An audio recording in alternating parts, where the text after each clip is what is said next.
বিএনপির স্থায়ী কমিটির সদস্য মির্জা আব্বাসের শারীরিক অবস্থার সর্বশেষ খবর জানবো আমরা।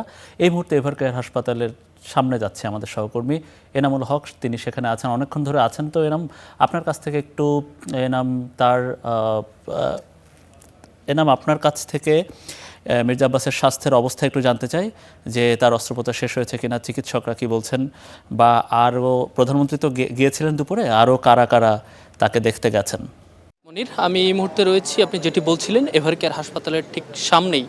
এখানেই গত বুধবার ইফতারের মুহূর্তেই বিএনপির স্থায়ী কমিটির সদস্য এবং প্রধানমন্ত্রীর রাজনৈতিক উপদেষ্টা মির্জা আব্বাস অসুস্থ হওয়ার পর তার শারীরিক অবস্থা উন্নতি না হয়, তারপর তাকে এখানে এনে ভর্তি করা হয়। এরপর থেকে এখানেই তিনি চিকিৎসকদের নিবিড় পর্যবেক্ষণে রয়েছেন। এবং আমরা যেটি জানতে পেরেছি, দুপুর পরে কিন্তু প্রধানমন্ত্রী জনাব তারেক রহমান এখানে এসেছিলেন। এসে তার যে রাজনৈতিক উপদেষ্টা রয়েছেন মির্জা আব্বাস, তার খোঁজ খবর নিয়েছেন। এবং আমরা যেটি দেখেছি, এর আগেও কিন্তু গতকাল এসেছিলেন জামায়াত আমির, এবং আজকে আমরা যেটি দেখেছি বিরোধী দলীয় সাংসদ আখতার হোসেন এসেছিলেন এবং এনসিপির নেতৃবৃন্দ কিন্তু তাকে দেখতে এসেছিলেন। এখন পর্যন্ত আমরা চিকিৎসকদের কাছ থেকে কোনো তথ্য পাইনি, তবে তার পরিবারের পক্ষ থেকে তার ছেলে জানিয়েছেন বিএনপির মিডিয়া সেলকে যে তাকে অপারেশনের জন্য অপারেশন থিয়েটার অস্ত্রোপচারের জন্য অপারেশন থিয়েটারে নেওয়া হয়েছে। এবং সবশেষ আমরা যে তথ্যটি পেয়েছি, তার অপারেশন সম্পন্ন হয়েছে এবং তিনি চিকিৎসকদের নিবিড় পর্যবেক্ষণে রয়েছেন। তাকে কিন্তু আজকে দেশের বাইরে নেওয়ার কথা ছিল, কিন্তু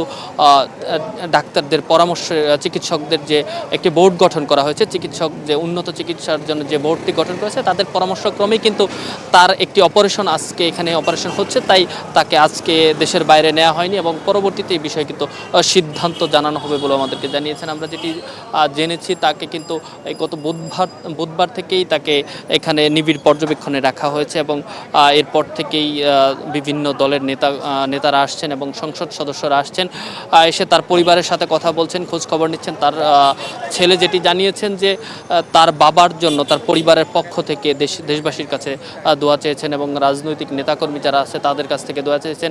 আখতার হোসেন, এরপর এনসিপির যিনি সংসদ সদস্য রয়েছেন আখতার হোসেন, তিনিও যেটি বলেছেন যে তিনিও কিন্তু তার সুস্থতার জন্য সকলের কাছে দোয়া চেয়েছেন, দোয়া কামনা করেছেন। তিনি যেটি বলেছেন যে সংসদে গিয়ে তারা আবার একসাথে কাজ করবে, এটি কিন্তু তিনি আশা প্রকাশ করছিলেন। মনির, এই ছিল আমার কাছে এভারকেয়ার হাসপাতাল থেকে সবশেষ। মনির, নিশ্চয়ই বাংলাদেশের সবাই আসলে তার জন্য দোয়া করছেন। রাজনীতিতে একটা দুশ্চিন্তা চলছে মির্জা আব্বাসের জন্য। অনেক ধন্যবাদ এনামুল হক আমাদেরকে জানাচ্ছিলেন এভারকেয়ার হাসপাতালের সামনে থেকে।